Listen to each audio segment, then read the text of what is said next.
رحم اللہ من قرأ الفاتحہ۔ بسم اللہ الرحمن الرحیم۔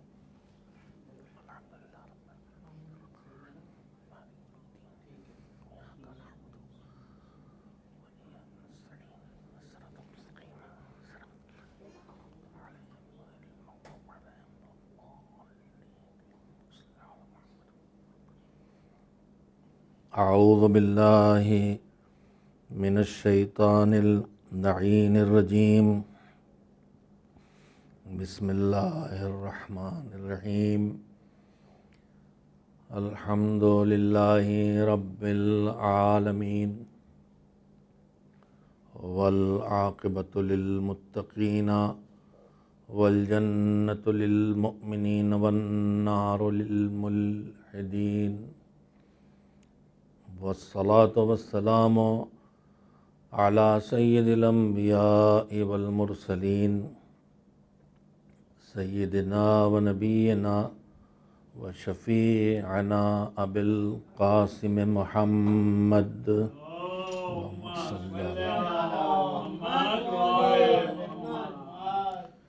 و آلہ الطیبین الطاہرین المعصومین المظلومین، واللعنۃ الدائمۃ الباقیۃ علی اعدائہم اجمعین من الآن الی یوم الدین۔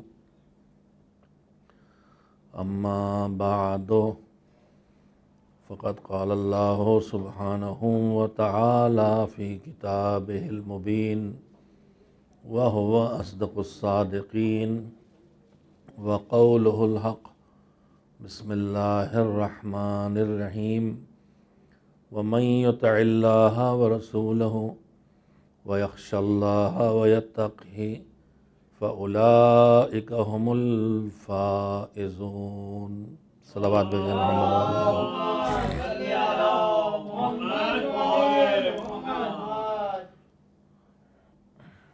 1442 ہجری کے محرم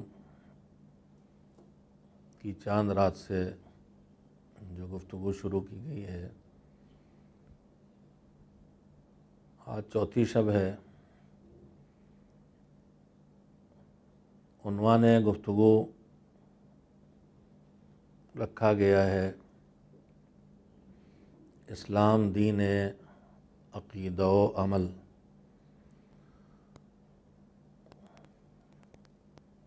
کربلا کے حادثے کی یاد سے جڑی ہوئی یہ مجلسیں اس عنوان کی حقدار اس لیے ہیں کہ کربلا ثبوت ہے اس بات کا کہ اس دنیا میں کامیابی انہی کو مل سکتی ہے جو صحیح عقیدے والے ہوں، اور پھر جو ان کا عقیدہ ان سے تقاضا کرے اس کے مطابق وہ اعمال بھی انجام دیں۔ کربلا والوں کے مقابلے میں جو تھے وہ بھی کہنے کو مسلمان تھے کربلا میں حسین کے سامنے، لیکن جو نواسۂ رسول کے سامنے آ گیا لڑنے، جو اس حسین کا قاتل بن گیا کہ جسے رسول قدم قدم پہ پہچنوا کے گئے تھے، جس کے لیے یہ تک کہہ گئے تھے کہ حسین منی و انا من حسین، حسین مجھ سے ہے اور میں بھی حسین سے ہوں، جن دونوں کو گود میں لے کے پیغمبر کہہ گئے تھے امام حسن اور امام حسین علیہم السلام کو کہ ہادان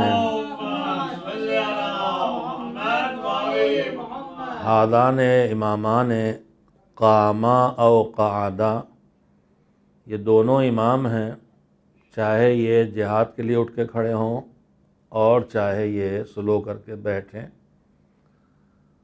تو جب حسین اٹھ کے کھڑے ہوئے تو پیغمبر کی پیشین گوئی کے پیش نظر مسلمان کو سوچنا چاہیے تھا، کہ کہ حسین کا قیام کرنا پیغمبر نے حسین کے قیام کو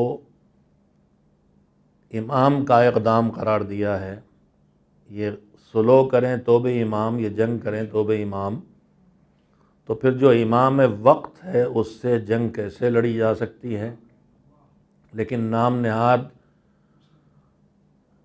خلیفہ جسے نہ امت نے چنا تھا، نہ جس کے چننے میں، یزید کے چننے میں، نہ کوئی شورا ہوئی، نہ کوئی اجماع ہوا، بلکہ سیدھے سیدھے ایک ظالم باپ نے ایک ظالم ترین بیٹے کے حوالے مسلمانوں کی جان، مال اور عزت آبرو کر دی اور اس کا نام خلافت رکھ دیا۔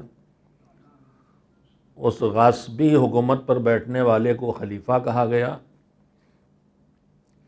یزید کے ساتھی کم سے کم یہی سوچتے کہ وہ جس کے سامنے کھڑے ہیں رسول کی زبان میں وہ امام ہے۔ یزید کے ساتھی کم سے کم یہ سوچتے کہ جس کے مقابلے میں ہم کھڑے ہوئے ہیں، یا جو آج یزید کے حامی کھڑے ہو جاتے ہیں، وہ بھی سوچیں کہ کیا انہوں نے اپنی حدیث کی کتابوں میں نہیں پڑھا ہے کہ پیغمبر صلی اللہ علیہ وآلہ وسلم نے فرمایا ہے، انہی دونوں شہزادوں کے لیے کہ الحسن والحسین سیدہ شباب اہل الجنہ، حسن اور حسین جنت کے جوانوں کے سردار ہیں، اور جوانوں کا مطلب سارے جنتیوں کے سردار ہیں، اس لیے کہ جنت میں جو بھی ہے اس کے ساتھ کوئی کمزوری نہیں ہے، کوئی نقص نہیں ہے۔ تو جب جنت میں کوئی کمزوری نہیں ہے تو بڑھاپا کمزوری ہے، لہذا جنت میں بڑھاپا نہیں ہے۔ بوڑھا بھی جنت جائے گا تو جوانی اسے ملے گی۔ تو جوانوں کا مطلب یہ نہیں ہے کہ وہاں کیٹیگری الگ الگ ہیں کہ یہ جوانوں کے سردار ہیں اور یہ بوڑھوں کے سردار ہیں اور یہ بچوں کے سردار ہیں۔ جو جائے گا وہ جوان ہوگا، چاہے دنیا سے کسی بھی عمر میں گیا ہو۔ تو سارے جنتیوں کے سردار، جن میں آدم سے لے کے قیامت تک آنے والا ہر جنتی شامل ہے، یزیدیوں کو سوچنا چاہیے تھا، اور آج جو یزید کے حمایتی ہیں، جو مہم چلا رہے ہیں کہ رضی اللہ عنہ کی دعا اس کے لیے گڑھ لی جائے، کسی کے دعا کر لینے سے کوئی اللہ کسی سے راضی نہیں ہو سکتا، وہ اس لائق ہوگا تبھی راضی ہوگا۔ تو یزید کے ساتھیوں کو سوچنا چاہیے تھا کہ ہم جن کے سامنے کھڑے ہیں وہ جنتیوں کے سردار ہیں۔ وہ مقابلے میں آ کے خود بتا رہے تھے کہ ہم جنتیوں کے سردار کا مقابلہ کر رہے ہیں، یعنی ہم جہنمی ہیں۔ تو یہ کیوں اتنے غلط فیصلے کر لیے جبکہ توحید کو مانتے تھے، جبکہ ان میں سے اکثریت رسالت کی قائل تھی، یزید قائل نہیں تھا۔ لیکن ایسا نہیں کہ لشکر یزید میں جو سپاہی آئے ہیں ان میں سے سب کے سب ملحد تھے، یزید کی طرح سے بے دین تھے، ایسا نہیں تھا۔ ان میں نمازی بھی تھے، ان میں قرآن کے قاری بھی تھے، لیکن اس کے باوجود انہوں نے غلطیاں کیوں کی، غلط فیصلے کیوں کیے؟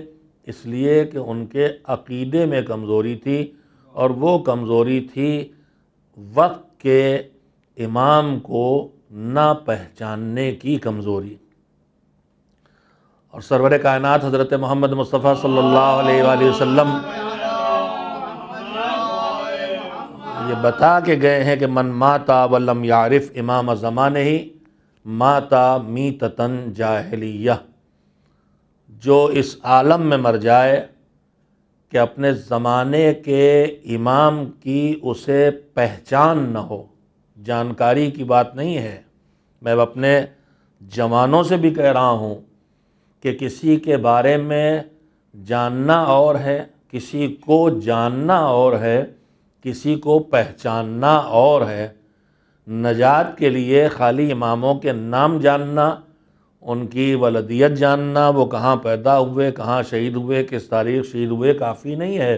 معرفت ائمہ ضروری ہے، پہچاننا ضروری ہے، ان کا مزاج کیسا تھا، ان کی عبادت کیسی تھی، ان کی سخاوت کیسی تھی، جب غصہ آئے تو وہ کیا کرتے تھے، جب خوش ہوں تو کیا کرتے تھے، یہ ہے ان کو پہچاننا۔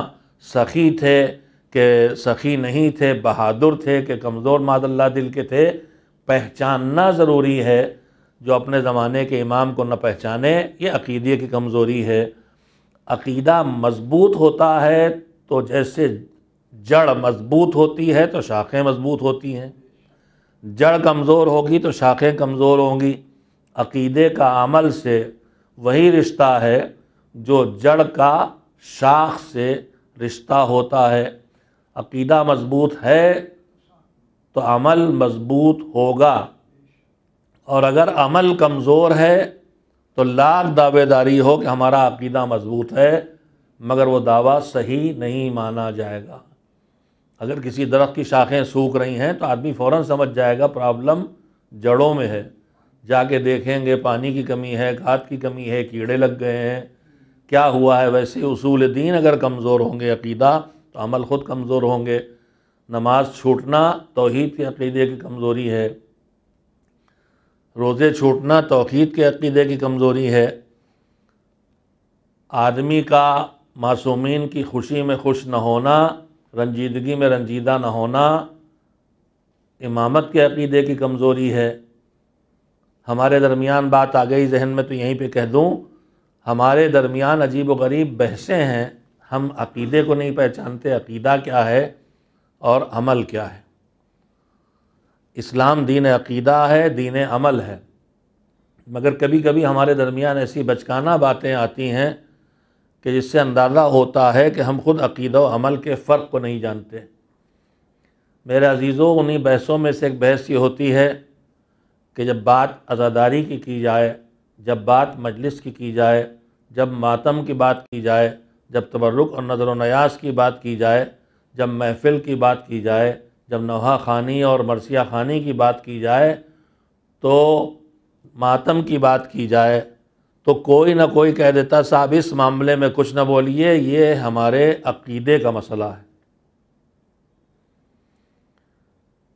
میں ذرا سے وضاحت کرنا چاہتا ہوں کہ عقیدہ کہاں ہے اور اس کا نتیجے میں عمل کون چیز ہے۔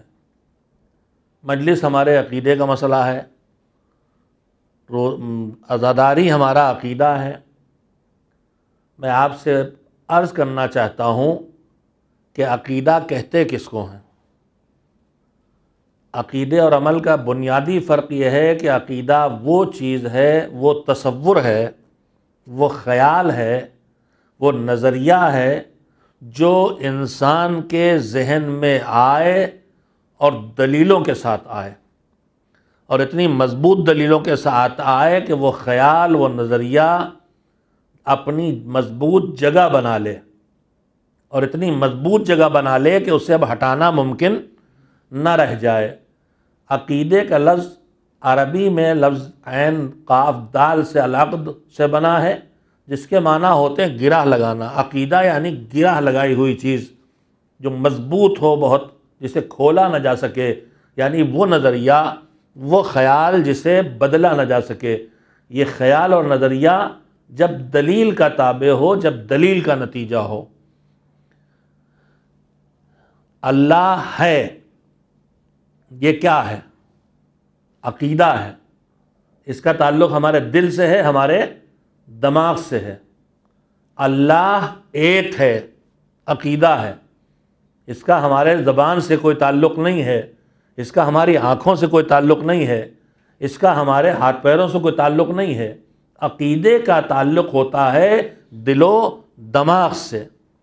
عمل انسان کے اعضاء و جوارح، یعنی جو باڈی ہے، جس کے ظاہری حصے ہیں، ہاتھ، پیر، زبان، آنکھیں، کان، عمل ان سے انجام دیا جاتا ہے۔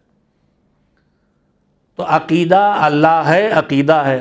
اللہ ایک ہے، عقیدہ ہے۔ اللہ عادل ہے۔ اب یہ ہم مان رہے ہیں، دل سے مان رہے ہیں، دماغ سے مان رہے ہیں، دلیلوں سے مان رہے ہیں۔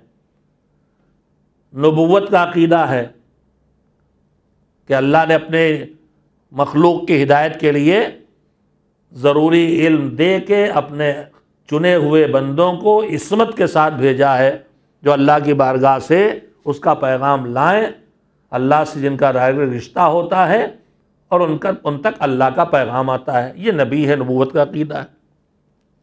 رسالت کا عقیدہ اس سے ذرا سے آگے ہے۔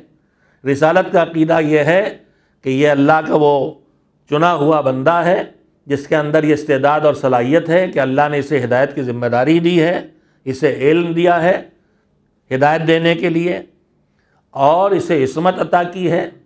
یہ نہ اپنی زندگی میں کوئی غلطی کرے گا، نہ پیغام کے پہنچانے میں کوئی غلطی کرے گا، نہ پیغام خدا کو ادھر سے لانے میں غلطی کرے گا۔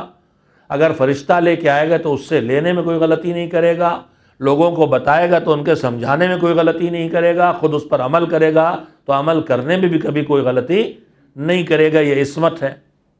جب تک پیغام پانا صرف شرف بنے تب تک وہ نبوت کہلاتی ہے بات، لیکن جب پیغام ادھر سے لے کے ادھر پہنچانے کی ذمہ داری آ جائے تو یہ ہدایت رسالت کہلاتی ہے۔ ادھر سے ہدایت کا پیغام لینا، خبر الہی خبر لینا، یہ ہے نبوت۔ ادھر پیغام میسج کی شکل میں پورے پہنچانا، یہ ہے رسالت۔ پیغام چاہے پچھلے رسول کا ہو، چاہے پچھلی نبوتوں کا ہو، رسالتوں کا ہو، اگر اسے بھی پہنچا رہا ہے تو یہ ہے رسول۔ لیکن اگر اسی کو پوری شریعت دی گئی ہے پہنچانے کے لیے تو اب یہ رسالت میں بھی اولو العزم پیغمبری ہے جو 5 رسول ہیں۔ تو یہ سب ہمارے عقائد ہیں، ہم انہیں مانتے ہیں۔ میں مانتا ہوں کہ اللہ ہے، میں مانتا ہوں کہ نبوت ہے، نبی 1,24,000 ہیں، میں مانتا ہوں کہ عدالت الہیہ کا نظام ہے، اللہ عادل ہے، وہ کبھی کسی کا حق نہیں مار سکتا، وہ کسی کو ناحق سزا نہیں دے سکتا، وہ کسی کی چیز کسی اور کے حوالے ناحق نہیں کر سکتا، وہ کسی چیز کو بیجا جگہ نہیں دے سکتا۔ میں نبوت کا عقیدہ رکھتا ہوں کہ اللہ نے ایسے ہادی بھیجے ہیں، ایسے رسول نبی بھیجے ہیں کہ جو اللہ کی بارگاہ سے خبریں لیتے ہیں، اور کبھی ان کی ذمہ داری خود اپنی ذات تک اس خبر کو محدود رکھنا ہوتا ہے، کبھی دوسروں تک اللہ کی باتوں کو پہنچانا ہوتا ہے۔ لیکن جب یہ اللہ کی باتیں میسج اور پیغام کی شکل میں آئیں تو رسالت کہلاتی ہیں، اور اس پر رسالت کا پہنچانے والا رسول کہلاتا ہے۔ اور جب رسول پوری شریعت کا پیغام پہنچائے تو وہ اولو العزم پیغمبر کہلاتا۔ میں یہ چھوٹی چھوٹی باتیں اس لیے کہہ رہا ہوں کہ میری گزارش کی بنیادیں یہ باتیں بننے والی ہیں جس کے ذریعے میں اسلام دین عقیدہ و عمل کی بنیاد آپ کی خدمت میں رکھ کے پھر آگے گفتگو کر سکوں۔ عقیدہ رسالت کے بعد عقیدہ امامت کی باری آتی ہے۔ عقیدہ امامت کہاں سے آتا ہے؟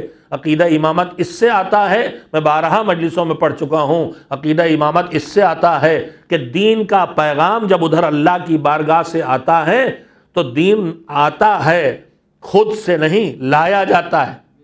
اور اس کے بعد دین جب یہاں آیا ہے تو اس لیے نہیں آیا کہ جو لانے والا لے کے بیٹھ جائے، دوسروں تک انسانوں تک پہنچانے کے لیے آیا ہے، لہذا دین خود سے پھیلتا نہیں ہے، پھیلایا جاتا ہے۔ اور جب دین پھیلایا جاتا ہے تو کچھ لوگ دین کو مانتے ہیں، کچھ نہیں مانتے، اور جو نہیں مانتے ان میں سے کچھ خاموش بیٹھ رہتے ہیں، کچھ دین کو مٹانے پہ لگ جاتے ہیں۔ تو اب اس کے بعد ضرورت ہوتی ہے کہ دین بچایا جاتا ہے۔ تو دین 3 شخصیتوں کا محتاج ہے، لانے والے کا، پھیلانے والے کا، بچانے والے کا۔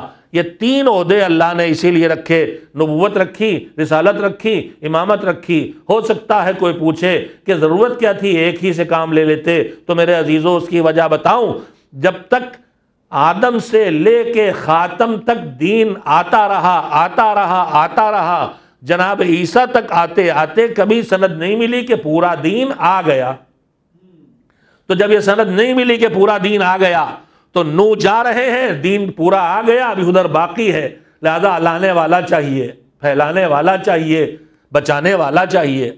اب اس کے بعد نو بھی جا رہے، ابراہیم آ گئے، دین لاتے رہے، مگر جا رہے ہیں تو پھر سند نہیں ملی کہ دین پورا آ گیا، لہذا لانے والا چاہیے، پھیلانے والا چاہیے، بچانے والا چاہیے۔ یہ سلسلہ چلتا رہا یہاں تک کہ حضرت محمد مصطفیٰ صلی اللہ علیہ وآلہ وسلم بھی آ گئے، ادھر سے دین لاتے رہے۔ 23 سال تک دھیرے دھیرے دین آتا رہا، مگر سند نہ آئی کہ دین مکمل ہو گیا۔ مگر جیسے ہی حکم خدا پر عمل کرتے ہوئے کہ یا ایھا الرسول بلغ ما انزل الیک من ربک، جو ملا ہے حکم پیغام کو پہنچا دو، وَإِن لَّمْ تَفْعَلْ فَمَا بَلَّغْتَ رِسَالَتَهُ، اور اگر تم نے یہ والا پیغام نہ پہنچایا تو 23 برسوں میں جو کچھ تم نے دین پہنچایا، جس میں توحید ہے، جس میں نبوت ہے، جس میں نظریہ عدالت ہے، جس میں عقیدہ رسالت ہے، جس میں ختم المرسلین ہونے کا عقیدہ ہے، جس میں صفات ثبوتیہ اور جلالیہ بتائی گئی ہیں، جس میں نماز ہے، جس میں روزہ ہے، جس میں حج و زکوٰۃ ہے، جس میں حلال و حرام کے مسائل ہیں، جس میں جائز و ناجائز کے مسائل ہیں، جس میں اخلاقیات ہیں، وہ پورا دین جو 23 سال میں تم نے اتنی مشکلوں سے پہنچایا ہے، اگر تم نے یہ پیغام نہ پہنچایا جو تمہارے پاس آیا ہے تو کچھ نہ پہنچایا۔ وہ پیغام کاہے کا تھا؟ آیت نازل ہونے کے بعد علی کو ہاتھوں پہ اٹھایا، غدیر کے منبر میں 1,20,000 کے مجمع میں کہا من کنت مولا فعلی مولا، جس کا میں مولا اس کے علی مولا۔ یہ ولایت علی کا پیغام پہنچا۔ جیسے ہی ولایت علی کا پیغام پہنچا، ادھر سے دوسری آیت آئے گئی، الیوم اکملت لکم دینکم، آج دین پورا ہو گیا، آدم سے عیسیٰ تک، اور یوم بعثت 27 رجب بعثت کی پہلی تاریخ سے لے کے غدیر یعنی 18 ذی الحجہ سن 10 ہجری تک دین آتا رہا، مگر یہ سند نہ آئی کہ دین پورا ہو گیا۔ اب جب غدیر میں اعلان ولایت ہو گیا تو سند آ گئی دین پورا ہو گیا۔ تو جب دین پورا ہو گیا تو اب ادھر سے لانے والے کی ضرورت باقی نہیں رہ گئی، لہذا نہ نبوت کی ضرورت رہ گئی نہ رسالت کی ضرورت رہ گئی، لیکن ابھی دین کو اس زمین پہ پھیلنا بھی ہے، دشمنوں سے بچانا بھی ہے، لہذا ولایت و امامت کا منصب شروع ہوا، تاکہ آج جب تک دین پوری دنیا پہ نہ قبضہ کر لے اس وقت تک دین بچایا جاتا رہے، اور جب دین پوری دنیا پہ پھیلنے کی منزل میں آ جائے تو پوری دنیا میں پھیلا دیا جائے۔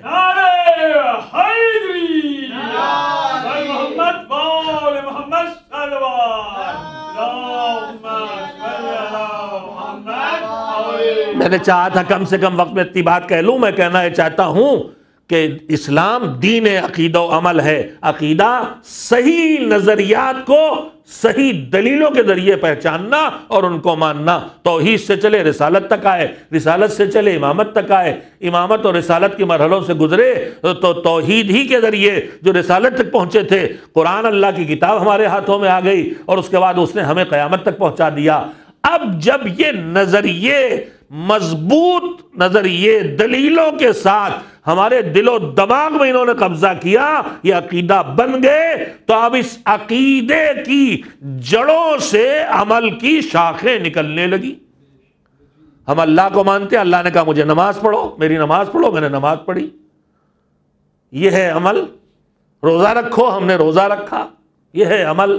اب میں آپ سے پوچھنا چاہتا ہوں کہ عقیدہ توحید تو ہمارے دلوں میں آیا، دماغ میں آیا، ہماری آنکھوں سے ہم آنکھیں نہ ہوتی تو بھی ہم توحید والے تھے، کان نہ سنتے تو بھی توحید والے تھے، زبان نہ بولتی، اگر ہم گونگا ہے کوئی اور لا الہ الا اللہ نہیں پڑھ سکتا ہے تو اس کا یہ مطلب نہیں توحید دل و دماغ سے مانتا ہے، اتنا کافی۔ لیکن نماز کیا ہے؟ نماز اب دل و دماغ کا کام نہیں ہے، نماز ہاتھ پیروں کا کام ہے، روزہ پیٹ کا کام ہے، حج ہاتھ پیروں کا، دماغ زبان کا، کانوں کا، آنکھوں کا کام ہے۔ تو جو عقیدہ ہے اس سے عمل پیدا ہو رہا ہے۔ نماز عمل ہے، روزہ عمل ہے، زکوٰۃ نکالنا عمل ہے، حج کرنا عمل ہے۔ کس عقیدے کا نتیجہ ہے یہ؟ آپ نماز نہیں پڑھتا آدمی، پہلے توحید کا قائل ہوتا ہے تب نماز پڑھتا ہے، پہلے توحید کا قائل ہوتا ہے تب سجدہ کرتا ہے، پہلے توحید کا قائل ہوتا ہے تب روزہ رکھتا ہے۔ تو جیسے بس وقت آپ کا لیے چھوٹے سی جملے کے لیے جو اپنے جوانوں کے لیے کہنا چاہتا ہوں کہ جب مجلس ماتم عزاداری فرض ادا کی بات آتی کہتے صاحب یہاں بات نہ کیجیے، یہ معاملہ عقیدے کا معاملہ ہے، میں انہیں یہی وضاحت کرنا چاہتا ہوں کہ ذرا توجہ سے آپ غور فرمائیں۔ عقیدہ دل و دماغ کے کام کا نام ہے، عقیدہ ہاتھ پیروں کے کام کا نام نہیں ہے۔ توحید کے عقیدے سے عمل وجود میں آتا ہے، اس کا نماز، اس کا نام روزہ، اس کا نام حج، اس کا نام زکوٰۃ، اس کا نام تلاوت قرآن، اس کا نام خدمت والدین۔ اسی طرح عقیدہ ولایت سے، عقیدہ امامت و ولایت سے بھی ہمارے اندر جذبہ عمل پیدا ہوتا ہے۔ اور اب جو اس عقیدے سے جذبہ عمل پیدا ہوتا ہے، ان کی مصیبت میں رنجیدہ ہو کہ ہم ماتم کرتے ہیں، مجلس کرتے ہیں، فرش عزا بچھاتے ہیں، تو جیسے نماز و روزہ و حج و زکوٰۃ عقیدہ توحید کا نتیجہ ہے، ویسے ہی مجلس، ماتم، فرش عزا، جلوس اور تبرک عقیدہ امامت و ولایت کا نتیجہ ہے۔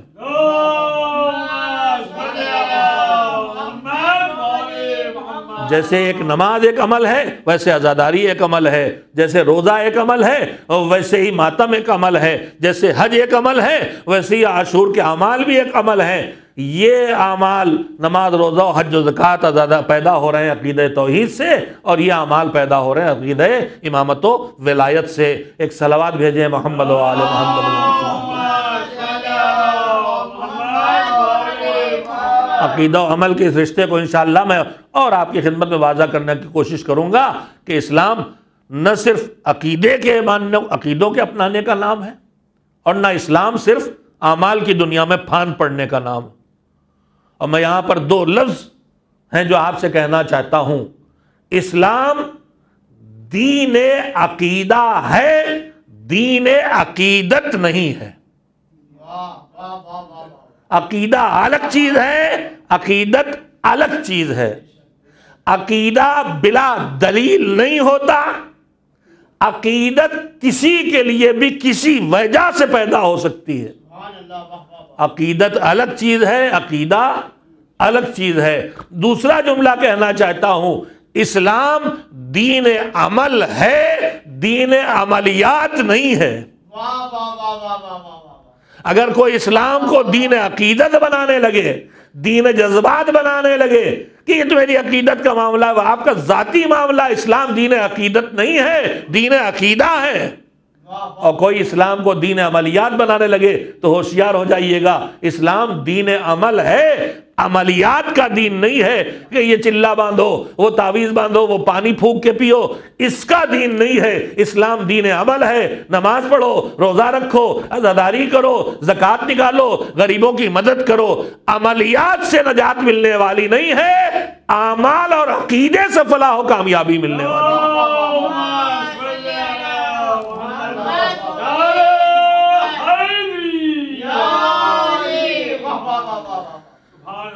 میں نے کل پرسوں کسی شب میں اسی تسلسل میں گفتگو کرتے ہوئے یہ بات کہی تھی کہ اسلام کے جتنے بھی ہم سے تقاضے ہیں، پابندی دین کے تقاضے، یعنی عقیدہ بھی درست کرو اور اپنے اعمال بھی درست کرو اور اپنے اخلاق بھی سدھارو۔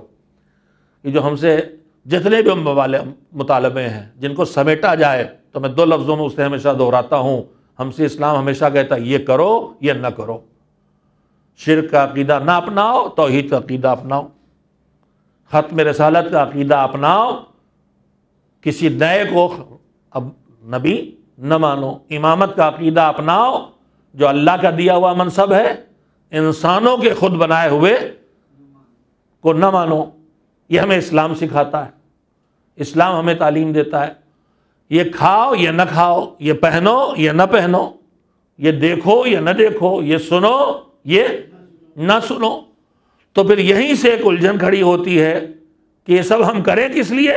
وما خلقت الجن والانس الا لیعبدون، یہ سب اس لیے کہ اللہ کی عبادت، تیری عبادت کریں۔ کیوں کریں؟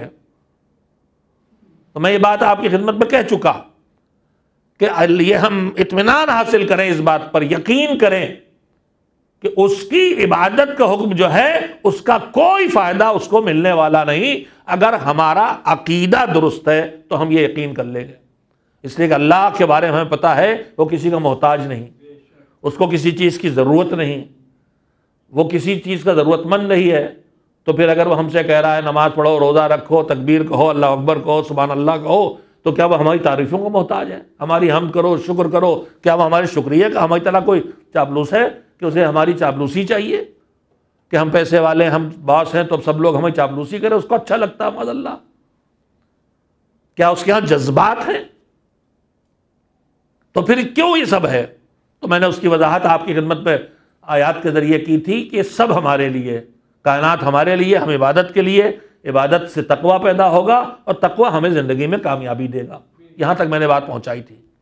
اور وہیں پر ایک بات عرض کی تھی کہ یہیں پر ایک غلط نظریہ وجود میں آیا، ایک نظریہ ہمارے درمیان وجود میں آ گیا. اہتمام عزا کے تذکرے میں نے بات کہی تھی کہ ایک نظریہ ہمارے درمیان وجود میں آ گیا کہ پوری دنیا میں سارے انسان تو اللہ کی عبادت کے لیے بنائے گئے ہیں، لیکن ہم صرف حسین پر گریے کے لیے، عزاداری کے لیے بنائے گئے ہیں. پہلی بات تو یہ کہ جو یہ کہہ رہے ہیں وہ اپنے دعوے کا ثبوت خود اپنے عمل سے کبھی نہیں دے پاتے. اگر ہم آیات الہی کی بنیاد پہ کہہ رہے ہیں کہ انسان عبادت کے لیے بنایا گیا ہے، یہ بات اور ہے کہ اس عبادت کا فائدہ خود انسان کو پہنچنا ہے، لیکن بنایا گیا عبادت کے لیے.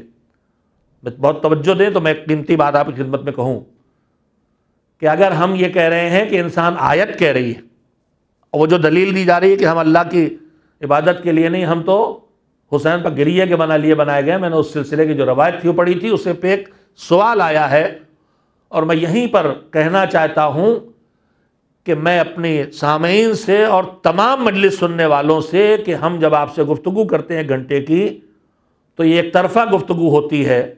آپ سنتے ہیں، ہم بولتے ہیں، آپ کے ذہنوں میں سوال پیدا ہو سکتے ہیں، آپ ہم سے بلا تکلف سوال کریں.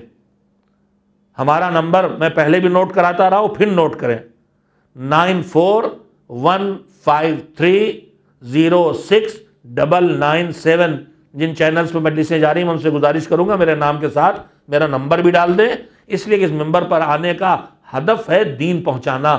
تو اگر کوئی غلط فہمی کسی ذہن میں پیدا ہوتی ہے یا میرے بات ٹھیک سے اس کے لیے کلیئر نہیں ہوتی ہے تو سیدھے مجھ سے پوچھ لے، اسے وسیلوں کی ضرورت نہ پڑے.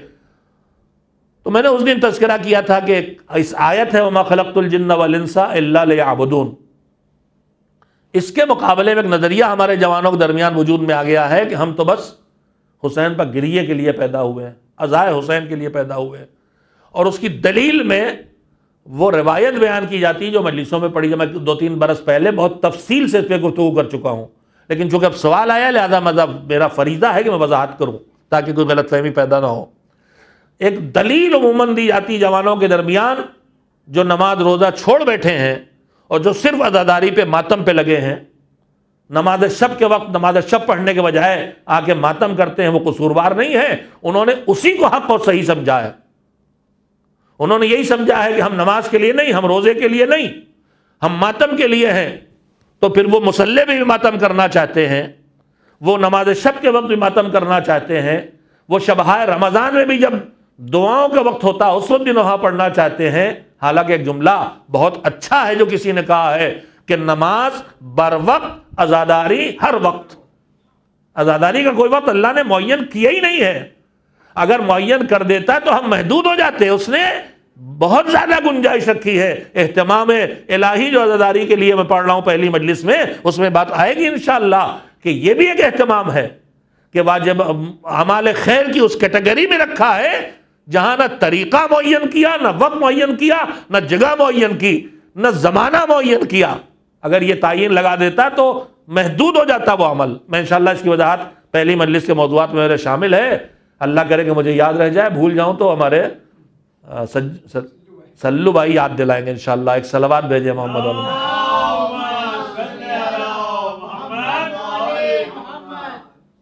اس کے ثبوت میں کہ ہم عزا کے لیے، گریے کے لیے، رونے کے لیے حسین پہ پیدا ہوئے ہیں، دلیل دی جاتی ہے وہ روایت جو بچپن سے ہم قضاکرین سے سن رہے ہیں. اور کہا یہ جاتا ہے کہ جب شہادت سید الشہداء کی خبر رسول اللہ صلی اللہ علیہ وآلہ وسلم نے دی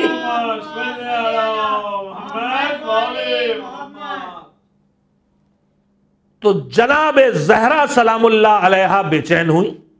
اور اس کے بعد انہوں نے پوچھا کہ یہ کب ہوگا؟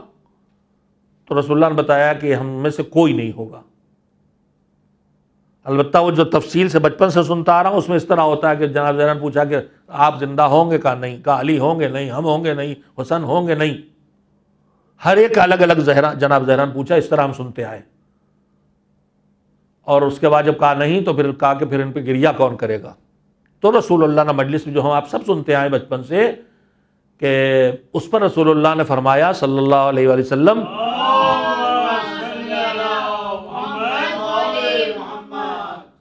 میں پھر ہاتھ جوڑ کے اپنے جوانوں سے گزارش کروں گا کہ میں جو کچھ عرض کرنے جا رہا ہوں اطمینان قلب سے عرض کر رہا ہوں کہ جو کتاب میں لکھا ہے، جو میری نگاہ میں، اس حقیر کی نگاہ میں صحیح ہے، جو اپنے بزرگ علماء سے جس کی تصدیق کرا لی ہے، وہ بات آپ سے کہہ رہا ہوں. میرے نیت میں کھوٹ نہ کریں گے. میری غلطی اگر آپ کو لگتی ہے مجھے بتائیں گے، میری جہالت دور کریں گے، اور ادھر ادھر باتیں کر کے فتنہ نہ پھیلائیں گے، بلکہ محبتوں کو دلوں تک پہنچائیں گے اور کینوں کو دلوں سے نکالیں گے انشاءاللہ. یہ دلوں کے قریب لانے کے زمانے ہیں، دلوں کو دور کرنے کے زمانے نہیں ہیں. کربلا میں حسین نے جون کو حبشہ سے بلا لیا، ان کو وہاب کو عیسائیوں سے نکال کے لے آئے، زہیر کو عثمانیوں سے نکال کے لے آئے، حبیب بن مظاہر کو کوفیوں سے، الگ الگ فکروں سے، الگ الگ نسلوں سے. رومی بھی وہاں ہے، حبشی بھی وہاں ہے، کالا بھی وہاں ہے، گورا بھی وہاں ہے، فارسی بولنے والا بھی وہاں ہے، عربی والا بھی وہاں ہے، حبشہ بولنے والا بھی. سب کو جمع کر کے ایک قوم کربلا میں تیار کی، جن کی سوچ ایک تھی، جن کی فکر ایک تھی، جن کا نظریہ ایک تھا، جن کا عقیدہ ایک تھا، جن کا عمل ایک تھا، جن کے رگوں میں دوڑنے والے خون کی رنگت الگ الگ تھی مگر رگوں کے اندر دوڑنے والے خون کی گرمی ایک تھی، جن کے دل کی دھڑکنیں الگ الگ تھی مگر دلوں کے اندر دھڑکنے والے عقیدے ایک تھے، جن کے دماغوں کے اندر پیدا ہونے والی فکریں الگ الگ تھی مگر نظریات اور عقائد ایک تھے. انہوں نے بکھروں کو سمیٹا تھا، ہم عزاداری کو بکھروں کو سمیٹنے کا ذریعہ بنائیں، سمٹے ہوئے کو بکھرنے نہ دیں.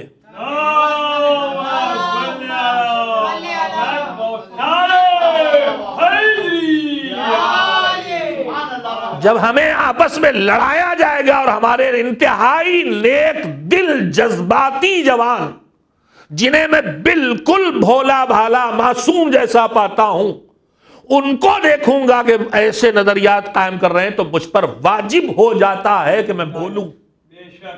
اس لیے کہ رسول اللہ صلی اللہ علیہ وآلہ وسلم نے فرمایا ہے کہ جب مذہب میں ایجادات ہونے لگے، لفظ بدع ہے، بدعتیں، ایجادات، جو حکم مذہب نہیں وہ کیا جائے، تو عملی دنیا میں ایجادات کا پیدا ہونا تو الگ بات ہے. جب عقائد و نظریات بدلے جانے لگے، قرآن مجید صریح کہہ رہا وَمَا خَلَقْتُ الْجِنَّ وَالْإِنسَ إِلَّا لِيَعْبُدُونَ، عبادت کے لیے پیدا ہوئے ہیں، کیا ہے ہم نے. میں آپ کی خدمت میں عرض کر چکا بار بار، عبادت کا فائدہ ہمیں. اور ابھی ایک انتہائی اہم بات اور مجھے کہنا ہے، اللہ کرے کہ وقت ختم ہو گیا، کل جائے گی بات انشاءاللہ، اس لیے کہ ٹی وی پر مسلسل مجالس سے سب کو سننے کا موقع ملنا چاہیے، لیکن بات مکمل کر لوں. اس کے مقابلے روایت بیان کی گئی کہ شہادت کی خبر دی جب بی بی کو تو بی بی نے پوچھا آپ ہوں گے، علی ہوں گے، ہم حسن ہوں گے، ہم ہوں گے؟ کہا نہیں. روئے گا کون؟ تو اب یہاں یہ ان لفظوں میں ہمیشہ سنا کہ اللہ ایک قوم پیدا کرے گا، قوم پیدا کرے گا. اس کے آگے ہمارے جوان بچے سب کو یا بھائی اسی پہ نوحے کہے جاتے ہیں، دعائے زہرا ہیں، ہم اسی پہ کہے جاتے ہیں. جو قوم پیدا کرے گا، جس کے جوان ہمارے جوانوں پہ روئیں گے، جس کے بوڑھے ہمارے بوڑھے پہ روئیں گے، جن کے بچے ہمارے بچوں پہ روئیں گے، جن کی عورتیں ہماری عورتوں پہ روئیں گی. میں نے 2-3 سال پہلے سے تصریح کے ساتھ، حوالے کے ساتھ پڑھا تھا، بہار الانوار کی جلد 44 میں روایت موجود ہے، اور میں نے قم کے جو آیت اللہ العظمیٰ سیستانی اور دیگر بڑے مراجع کے زیر نگرانی بہت بڑے ویب سائٹ چل رہے ہیں جہاں عقائد اور تاریخ اور سیرت اور فقہ ہر چیز سے مربوط سوالات بھیجے جاتے ہیں، ان کے جوابات لیے جاتے ہیں. ان میں پڑھا ہے افریقہ کی کسی خاتون نے جو ظاہراً غیر شیعہ ہے، سوال کیا کہ یہی کہ ایک ایسی قوم پیدا ہوگی جو ان پر روئے گی، تو انہوں نے اس کے جواب میں لکھا ہے کہ ہم نے جتنی روایات ڈھونڈے ہمیں ایک روایت اس سلسلے میں ملی ہے جس میں یہ کلمہ نہیں کہ اللہ قوم پیدا کرے گا. پھر کیا ہے، اس بڑھاپے میں بھی میں نے روایت کو حفظ کرنے کی کوشش کی ہے. جب حضرت زہرا نے پوچھا سلام اللہ علیہا کہ حادثہ کب ہوگا؟ تو خود حضور نے بڑھ کے کہا تھا یہ حادثہ تب ہوگا جب ہم علی حسن کوئی نہیں ہوگا۔ اس کے بعد جب انہوں نے پوچھا پھر روئے گا کون، تو فرمایا یا فاطمہ، اے میری بیٹی فاطمہ، انا نساء امتی یبکینا علی نساء اہل بیتی ورجالہم یبکونا علی رجال اہل بیتی۔ اب توجہ دیں، انا بے شک، نساء عورتیں، سورہ نساء قرآن میں ہے، عورت اب ایک ہو تو اس کا سنگولر ہے امرأہ، اور جب عورتیں پلورل ہوں تو ہے نساء۔ انا بے شک، نساء عورتیں، امتی میری امت کی، کہیں قوم آیا؟ امت، ایک بات، میری امت کی عورتیں یبکینا، بکا سے ہے، روئیں گی، علی نساء اہل بیتی، میرے اہل بیت کی عورتوں پر۔ اس میں کہیں خلق کرنے کا آیا معاملہ؟ اس میں کہیں قوم آیا؟ قوم خلق کرے گا کہیں آیا؟ پھر کیا آیا؟ میری امت کی عورتیں ہیں۔ رسول اللہ کی امت کون ہے؟ سارے، پیدا ویدا ہونے کا معاملہ نہیں ہے، سارے سب ہیں۔ میری امت کی عورتیں میرے اہل بیت کی عورتوں پہ روئیں گی، وَرِجَالَهُمْ، اور انہی کے مرد میری امت کے، کوئی قوم نہیں، کوئی پیدا کرنا نہیں۔ سوال یہ آیا قوم امت میں فرق کیا ہے؟ قوم کا لفظ اس آیت میں روایت میں آیا ہی نہیں۔ مجھ سے پوچھا گیا امت اور قوم میں فرق کیا ہے؟ امت جو ایک نظریے کے ساتھ ایک ساتھ جمع ہو، کسی ایک نظریے پر کسی ہادی کے ساتھ جمع ہو، امت ہے۔ اور قوم وہ ہے جو کسی انسان کے ارد گرد کے لوگ ہیں، وہ ہے۔ خیر اس قوم امت کے بحث کی ضرورت ہی نہیں ہے۔ اس روایت میں لفظ امت آیا ہے، اس سے فرق نہیں پڑتا، قوم بھی آتا، کوئی بات نہیں تھی۔ مسئلہ یہ ہے اس میں کسی کے پیدا کرنے کی خبر نہیں ہے، اس میں وہی ہے کہ جو میری امت کے لوگ ہیں ان کی عورتیں میری عورتوں پہ، اہل بیت کی عورتوں پہ روئیں گے، اور ان کے مرد میرے اہل بیت کے مردوں پہ روئیں گے۔ تو اب یہاں کسی قوم کی خلقت کی بات نہیں ہے۔ اگر کسی کے پاس، میں نے تو قوم و نجف سے تحقیق کرائی ہے، اگر کسی کے پاس وہ روایت ہے کہ جس میں لکھا ہے کہ اللہ ایسی قوم پیدا کرے گا تو وہ مجھے بھیج دے۔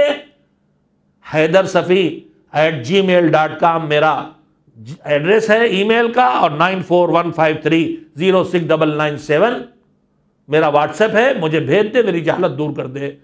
اور اگر جتنے خطیب و ذاکر یہ پڑھ رہے ہیں اور شعراء کہہ رہے ہیں کہ ہم تو عبادت کے لیے نہیں پیدا ہوئے، ہم تو اللہ نے ہم کو عزاداری کے لیے خلق کیا ہے، یا تو ثبوت میں ایک تو یہ روایت ہے، میں کہتا ہوں روایت ہی بھیج دیجئے، ورنہ آیت جس نظریے کو پیش کرے اس کے مقابلے میں روایت قبول نہیں کی جاتی۔ جن کی روایتیں دلیل ہیں رسول اللہ صلی اللہ علیہ وسلم اور ان کی آل، انہوں نے خود کہا ہے کہ ہم اللہ کی بات سے ہٹ کے کچھ کہتے ہی نہیں، ہماری بات ان کی بات سے ٹکرائے تو ہماری بات کو الگ رکھ دینا، وہ ہماری بات ہے ہی نہیں۔ لیکن میں پھر کہتا ہوں روایت تو لائیے، دیکھا جائے اس کے الفاظ کیا، اس کے علاوہ جو روایت میں عرض کر رہا ہوں، اگر کہیں خلقت کی بات ہے کہ اللہ ایک قوم پیدا کرے گا، یہ تو امت کی بات ہے، رسول کی امت، یعنی جو توحید، نبوت، امامت، قیامت، اور جو نماز، روزہ، حج، زکوٰۃ، خمس، جہاد سب کو مانتی، وہی روئیں گے۔ اور جو نہیں روتے، میں نے اس دن بھی کہا تھا، وہ سوچیں کہ حسین پہ نہیں روتے تو رسول اللہ نے کہا تھا میری امت والے تو روئیں گے۔ اب اس پہ آپ متوجہ نہیں ہوئے، رسول اللہ کا میری امت کے مرد روئیں گے، میری امت کی عورتیں روئیں گی، تو جو نہیں روتے وہ سوچیں وہ امت رسول میں ہے بھی، امت رسول میں ہونے کی پہچان بتا دی، روئیں گے۔ تو جو دعوے دار امت کے اور امتی ہونے کے امتی امتی امتی، تو بھیا پہچان ہے حسین پہ گریا، بدعت مت کہو گریے کو، سنت پیغمبر ہے، زندگی میں حسین پہ حسین رسول رو چکے، مرنے کی بات کی فرمائش دے چکے، پیشین گوئی کر چکے۔ اب آج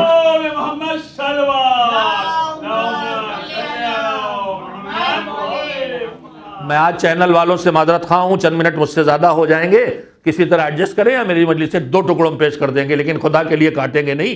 میرے عزیزوں، میں روایت آئی تو پوری سنا دینا چاہتا ہوں، یہیں پہ روایت ختم نہیں، اس کے آگے پھر میں نے کہا تھا کہ جو روز میں پہلی مجلس میں حدیث پڑھتا ہوں کہ ان قتل الحسین ان لقتل الحسین حرارۃ فی قلوب المؤمنین لا تبرد ابدا، حرارت یہ حسین کے قتل سے جو دلوں میں پیدا ہوئی کبھی نہیں بجھے گی، یہ پیشین گوئی صداقت رسالت پر اور صداقت اسلام پر دلیل ہے عزادار کا ہونا۔ بھائی آج بھی 14 صدیوں کے بعد ہم اسی طرح یاد کر رہے ہیں، تو جیسے انا اعطیناک الکوثر صداقت کی دلیل ہے، ویسے یہ بھی صداقت کی دلیل ہے رسالت کی۔ ہماری عزاداری اسلام کی سچائی کی دلیل ہے کہ ہمارا رسول کہہ گیا کہ یہ نہ بھولیں گے، ان کے دل ہمیشہ گرم رہیں گے، یہ خون بہانے پر گلا کاٹنے پہ تیار رہیں گے، یہ نہ بھولیں گے، ان کی حرارت، ان کی گرمی دلیل۔ تو آج ہمارے اندر عزاداری کی حرارت دلیل ہے کہ رسول سچا، اور رسول سچا تو اسلام سچا، دین سچا۔ تو اس عزاداری کی مخالفت نہ کرو جو 14 صدیوں کے بعد زندہ معجزہ بن کے ثبوت دے رہی کہ اسلام سچا، رسول سچا، قرآن سچا، پیشین گوئی سچا۔ لیکن اب اس سے آگے قیمتی روایت سن لیں۔ بہار الانوار کی 44 بہار بھی 10 جگہ چھپی ہیں، 10 مطبعے میں چھپی ہیں، کہیں 44 نکلے گی، کہیں 22 نکلے گی، کہیں 5 نکلے گی۔ پرانی روایت جو ہمارے سائز کی اتنی بڑی ہوتی تھی، یوں ہر طرح پڑھنا پڑتی تھی، 5 ہی 7 8 جلدیں تھیں، آج 120 جلدوں تک تو میں دیکھ چکا ہوں اسی کی۔ تو یہ نہ ہو کہ بہار میں نہیں ہے، ڈھونڈ لیجیے نکل آئے گا، گوگل پہ ڈالیے نکل آئے گا، میں نے بھی گوگل سے ہی ڈھونڈا ہے۔ آپ خالی یبکونا علی رجال ڈال دیجئے، آ جائے گا، یبکینا علی نساء ڈال دیجئے، آ جائے گا، کسی سے عربی میں ٹائپ کروا لیے، ڈال دیے، آپ کی روایت آپ کے سامنے آ جائے گی۔ مگر روایت یہیں بھی ختم نہیں ہوتی، ہمارے مرد روئیں گے، ہماری عورتیں روئیں گی۔ اس کے آگے پھر کیا ہے؟ وَيُجَدِّدُونَ الْعَزَاءَ جِيلًا بَعْدَ جِيلٍ وَيُجَدِّدُونَ الْعَزَاءَ فِي كُلِّ سَنَةٍ جِيلًا بَعْدَ جِيلٍ۔ پھر صداقت رسالت کا ثبوت، رونے والے ہی نہیں پیدا ہوں گے۔ آگے سنیے، وَيُجَدِّدُونَ الْعَزَاءَ فِي كُلِّ سَنَةٍ، ہر سال عزاداری کو نئی زندگی دیں گے۔ محرم آتا ہے تو تجدید عزا ہوتی ہے کہ نہیں؟ تو یہ تجدید عزا صداقت رسالت کی دلیل ہے کہ نہیں؟ تو جو رسول کی سچائی کو ثابت کرے اس محرم کی عزا کو نہ روکو مسلمانوں۔ یجددون العزا جیلا فی کل سنت جیلا بعد جیل، جیل کہتے ہیں قرن، صدی، نسل، مرحلہ، یعنی ایک نسل کے بعد دوسری، جسے اردو میں کہتے ہیں نسلن بعد نسلن، نسلن بعد نسلن، ہر نسل ہر سال عزاداری کا رینیول کرے گی۔ اگر انگریزی ٹھوکوں میں اپنی دیسی والی، کچھا 6 والی، میں کلاس 5 میں کبھی گئی نہیں، کچھا 5 تک میں نے پڑھا، پھر الف بے پہ آ گیا تھا۔ تو میرے عزیزوں بات آئی تو میں نے 2 سال پہلے میں تفصیل سے سنا چکا ہوں، ابھی تک تو میں نے اس کو بھی کہا تھا بھائی روایت دے دو، تو اب ایک تو یہ روایت میں ہے ہی نہیں کہ اللہ قوم پیدا کرے گا، ہو گئی بات۔ تو جب اللہ قوم پیدا کرے گا روایت میں ہے ہی نہیں ہے، اسی امت کے لوگ روئیں گے، تو آپ الگ قوم نہیں ہیں، اسی امت کے ہیں۔ نماز بھی پڑھیے، عزاداری بھی کیجیے، روزہ بھی رکھیے، عاشور کو فاقہ بھی کیجیے، زکوٰۃ بھی نکالیے، اور تبرک بھی بانٹیے۔ وہی ہم بھی کر رہے ہیں، وہی آپ بھی کریں، ہم سب ایک جیسے ہیں، کوئی فرق نہیں، ہم میں ایک صلوات بھیجے محمد۔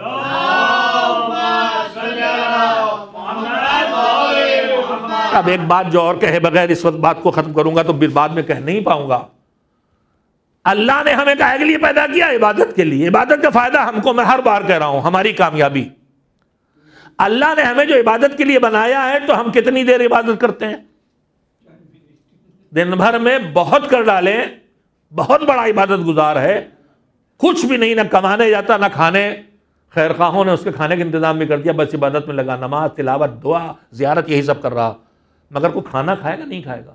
کتنا ہی سرپٹ، جیسے ہم نماز پڑھتے ہیں ویسے وہ کھانا کھا لے، تیز رفتار نماز جیسے ہماری ہوتی ہے ویسے اس کی تیز رفتار کھانا ہو، تو 2-3 منٹ تو ہر خوراک پہ لگیں گے، پھر باتھ روم جائے گا، نہائے دھوئے گا، اس میں ٹائم لگائے گا، اور سوئے گا۔ تو اتنی دیر جو سویا، اتنی دیر جو کھایا، اتنی دیر جو تھک کے بیٹھا، اتنی دیر جو بیمار ہو گیا، اتنی دیر یہ، اتنی دیر اتنی دیر عبادت نہیں کی نا۔ اور اگر ہم اپنا حساب لگائیں کہ مالک تو نے ہمیں بنایا عبادت کے لیے، مگر بھیا روزی بھی تو کمانا ہے، تو 8-10 گھنٹے تو ہم کو روزی کی چاہیے، آنے جانے کے بمبئی میں 4 گھنٹے اور چاہیے۔ اب اس کے بعد جو وقت بچا ہے، پتہ نہیں مجھے اشارہ تو نہیں کیا جا رہا کہ آج آپ بہت اوور ٹائم لے رہے ہیں، ایک پیالی چائے زیادہ میزبان مجھے پلا دیں گے، مجھے پڑھنے دیں۔ تو میرے عزیزوں، ایک صلوات بھیجیں محمد وآل محمد علیہ السلام پر، ایک اور صلوات بھیج دیں محمد وآل۔ ابھی ہم کورم کے اندر ہیں، ایک صلوات اور بھیجیں محمد وآل محمد۔ میں جلدی سے سمیٹوں بات کو۔ میرے عزیزوں، 24 گھنٹے نہیں ہو سکتا، تو عبادت کا مفہوم اگر ہم نہ سمجھیں گے تو یہ سمجھیں گے اللہ نے عبادت کا مطلب صرف نماز روزہ نہیں رکھا ہے۔ اگر اس کے، میں نے بہت پڑھا اس پر، مجھے تشریح کی ضرورت نہیں ہے، اگر اللہ کو یاد رکھ کے اور اس کے حکم پر عمل کرتے ہوئے زندگی بسر کی جائے تو کمانا بھی عبادت ہے، سونا بھی عبادت ہے، بیوی بچوں کے ساتھ بیٹھنا بھی عبادت ہے، پیک میں تفریح کے لیے جانا بھی عبادت ہے۔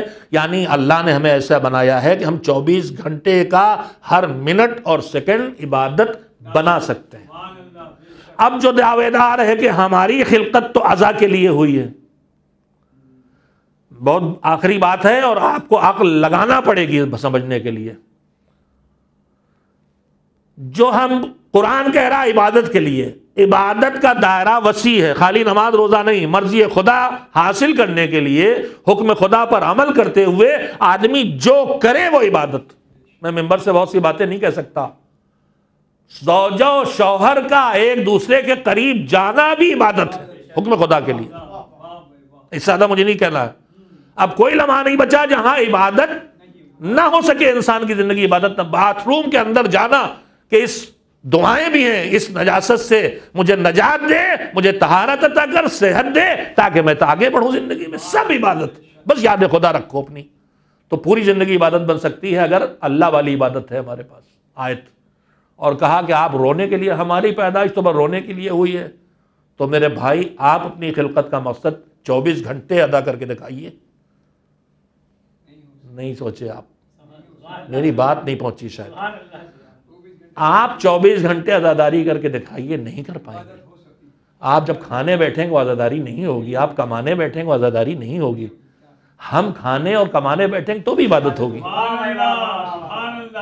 ہم آپس میں ہنسی مذاق کریں گے، اللہ کا ایک دوسرے کو خوش رکھو، ادخال السرور فی قلب المومن عبادہ، ہنسی مذاق بھی عبادت اگر توہین مومن اور دکھانا ہو۔ تو ہم تو اپنی زندگی کا ہر لمحہ اس غرض کے لیے بنا لیں گے جو اللہ نے بنایا۔ آپ کہہ رہے رونے کے لیے، تو پھر آپ کو 24 گھنٹے بیٹھ کر رونا چاہیے، اور اگر آپ 24 گھنٹے روئیں گے تو کتنے زندہ رہیں گے۔ لہذا میرے عزیز، میرے جوانوں، غور کرو، سازشوں کا شکار نہ ہو، آیات الہی کو اہل بیت علیہ السلام کے ارشاد کے سہارے سمجھو تاکہ دنیا بھی کامیاب ہو جائے اور آخرت بھی کامیاب ہو جائے۔ ایک صلوات بھیجیں محمد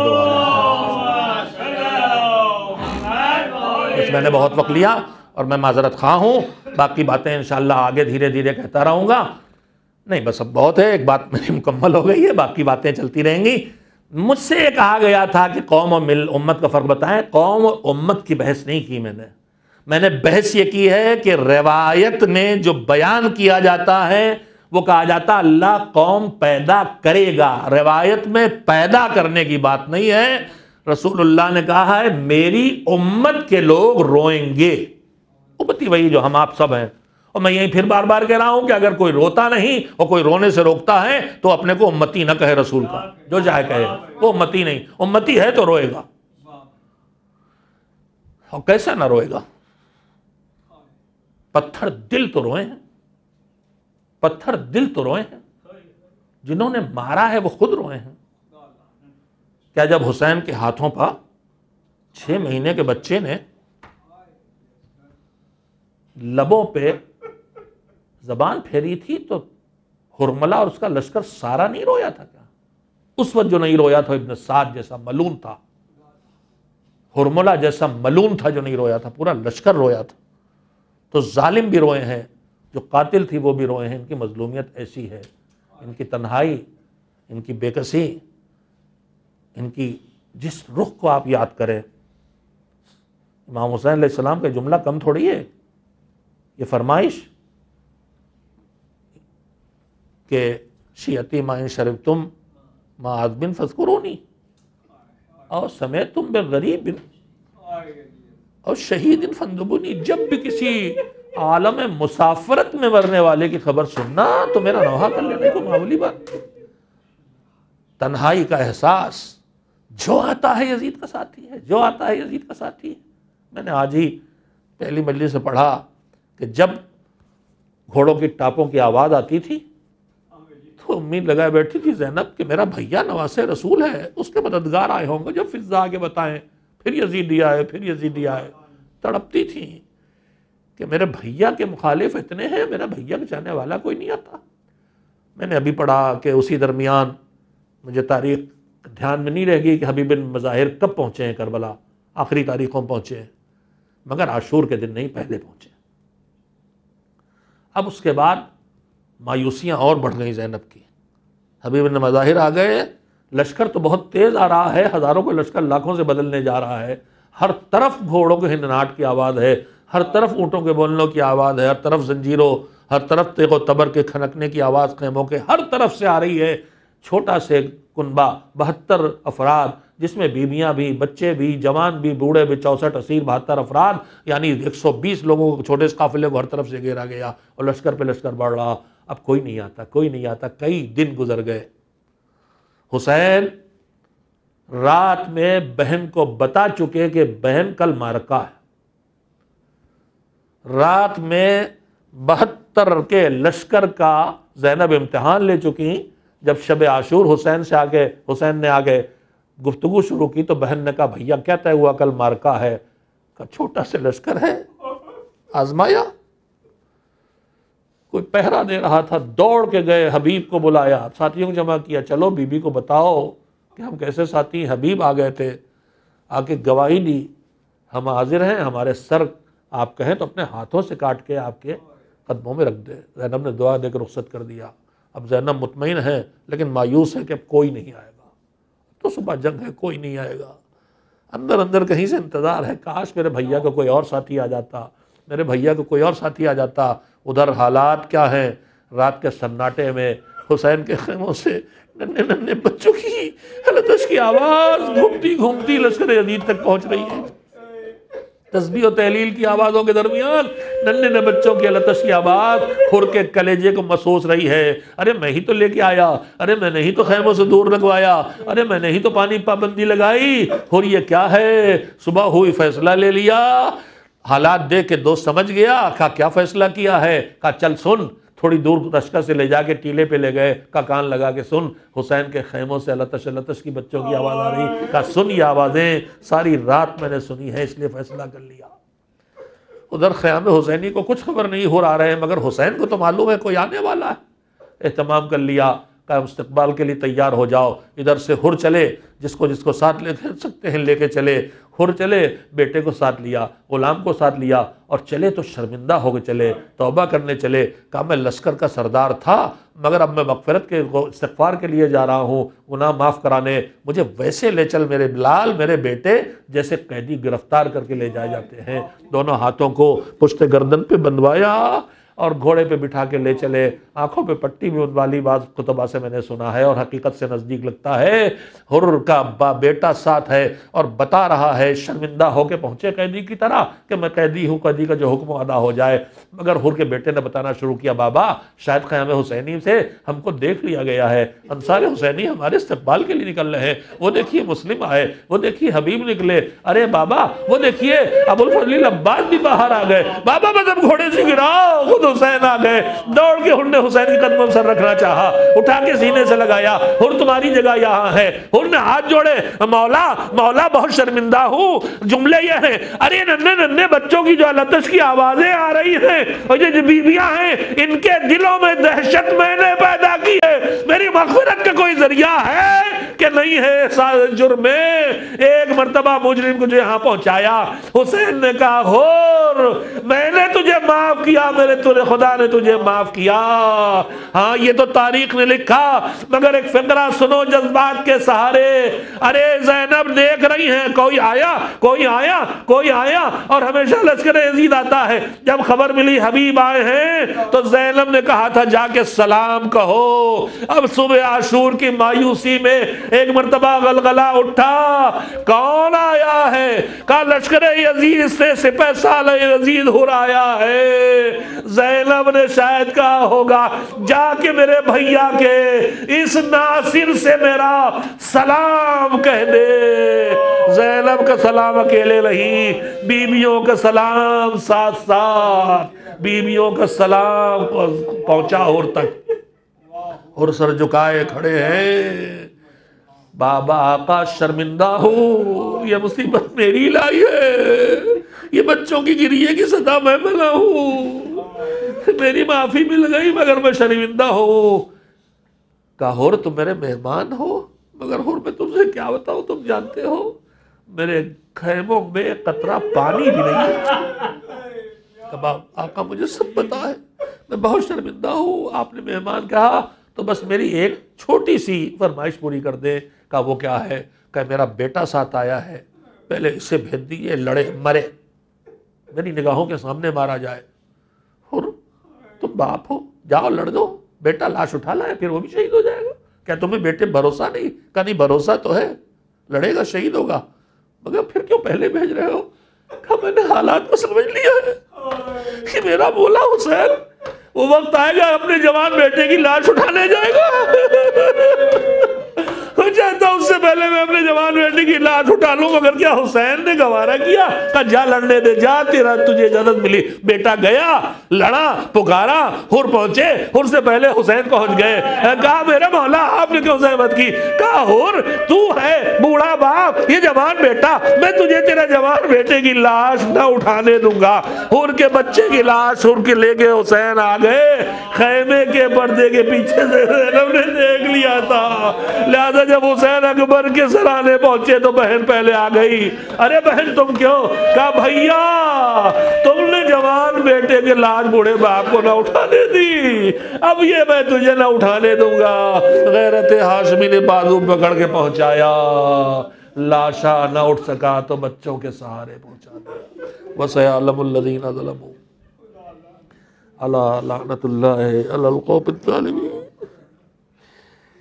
لا إله إلا إليه راجعون۔ ماتم حسین، یا حسین۔